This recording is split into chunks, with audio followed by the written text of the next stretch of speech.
Welcome to Story Hub, a place where quiet families hide the loudest secrets. If you're new here, subscribe. This story proves that betrayal never comes with a warning, that Saturday started like dozens before it. Lazy, quiet, almost safe. I woke up later than usual and leaned over to kiss my wife. 17 years together, and I still knew the exact moment when her breath changed in sleep. "Mike, let me rest," she murmured. "You don't give me a break, night or morning." I laughed softly. "The girls are probably already awake." "They can manage themselves," she replied without opening her eyes. Something in her tone felt distant. I slipped out of bed, threw on my robe, and headed for the shower. Passing Emily's room, I heard voices. Megan trying to pull her sister out of bed. I ignored it. Kids being kids. By the time I reached the kitchen, both girls were already sitting at the table, clearly starving. "Are we eating today?" Emily asked impatiently. "We still have school." "School?" I smiled. "It's winter break. You're going to Grandma's today." They froze. "What about you?" Megan asked. "Aren't you on vacation too? I thought we were going skiing. Mom promised." That's when I felt it, that tight feeling in my chest. "Why don't you make breakfast yourselves?" I suggested casually. "We can't," Megan sighed. "Mom says we'll burn the pans. We're only allowed scrambled eggs." I chuckled. "How about oatmeal then?" Emily lit up. "Oatmeal, sir." 15 minutes later, breakfast was on the table. That's when Olivia walked in. She was wearing one of my shirts. Loose, familiar, intimate. Even after all these years, she still knew how to look effortlessly beautiful. But beauty doesn't cancel tension, and ours was thick enough to taste. She sat down and spoke without looking at me. "Finish eating," she told the girls. "Daddy will take you to Grandma's." Emily slammed her spoon down.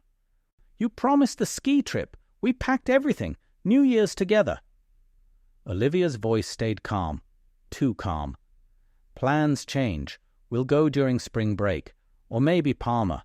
They have snow all year. Now hurry up." It was a lie, and we both knew it. Sending the girls away felt deliberate, strategic. The distance between Olivia and me hadn't appeared overnight. It started months ago, when Mark joined her company as commercial director, an old university friend she somehow forgot to mention. I noticed the late messages, the smiles at her phone, the sudden need for space. Nothing concrete, just enough to make your gut scream while your mind begs you to stay quiet. That morning, when the girls left, I knew something was about to happen. I had prepared for it. Before returning to the kitchen, I stopped in the bathroom, turned on the recorder, and slipped it into my pocket. Not for revenge, not for proof, for clarity. Olivia stood silently by the window. Then she turned to me, smiled, a short, nervous smile, and just as quickly, it disappeared. And that's when I realized this weekend was never about rest. It was about truth. Olivia turned toward me. The playful softness on her face vanished. "Mike, we need to talk." Her voice was steady, but her eyes weren't. I knew immediately this wasn't going to be a small conversation.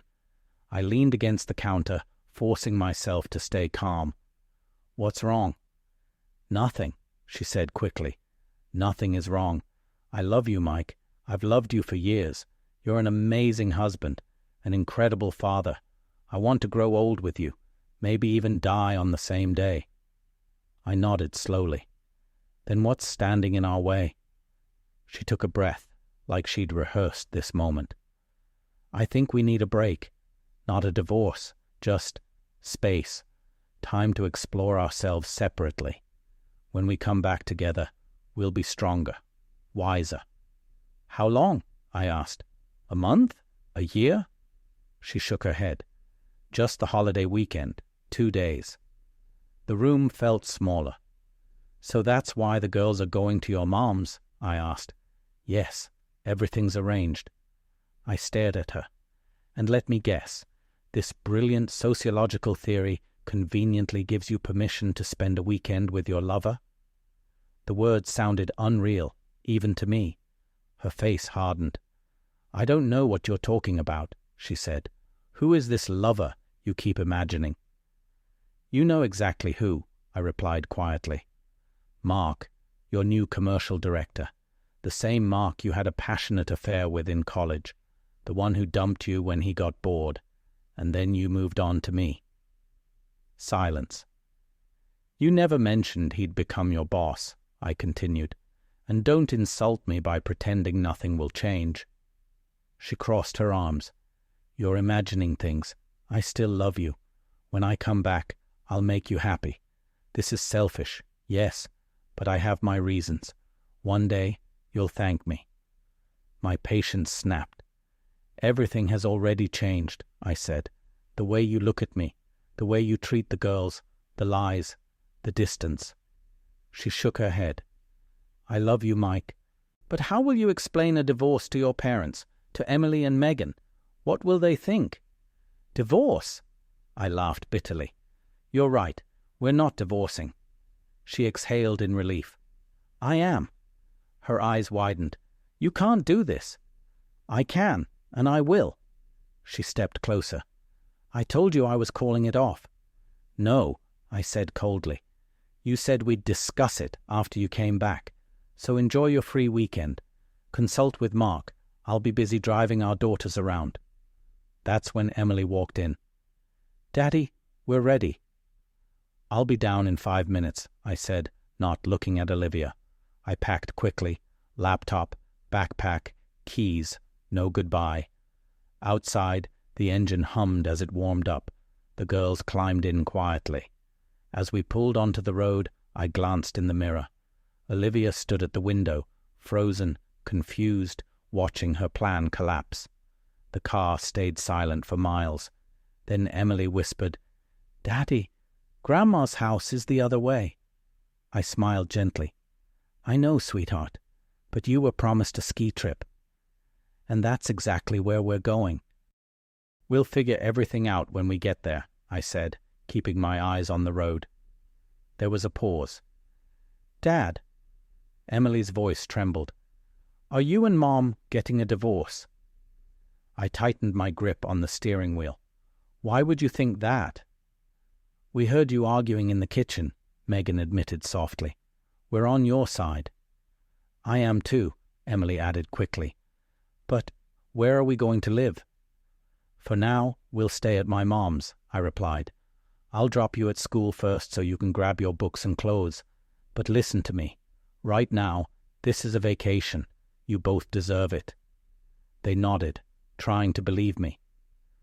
Back at the house, Olivia stood by the window watching our car disappear. Her phone was already in her hand. David, she whispered when he answered, we have a problem. I'm alone, he replied instantly. Has your husband left? He just did.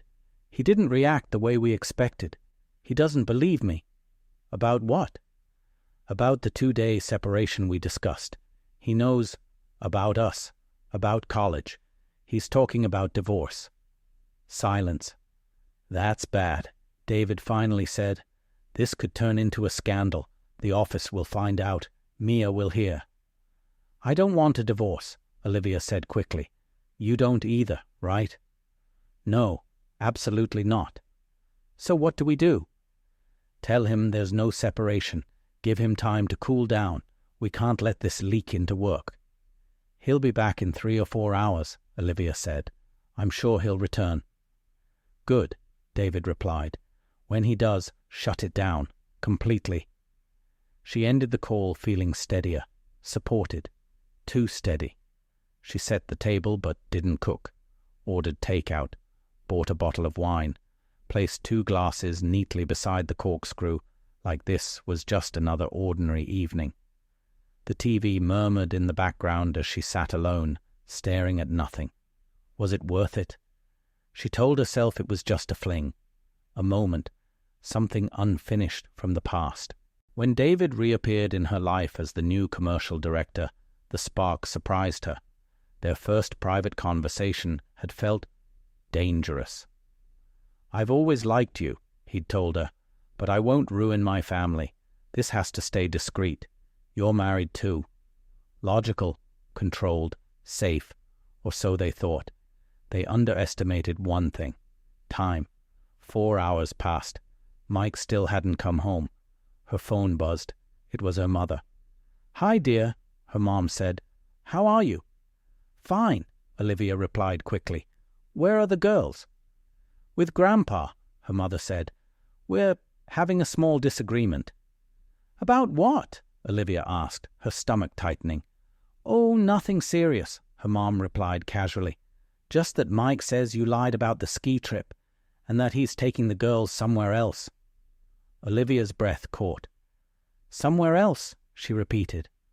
"Yes," her mother said slowly. "He sounded very calm. That's what worries your father." The wineglass slipped slightly in Olivia's hand. For the first time that day, she realized something had gone terribly wrong. Mike wasn't coming back.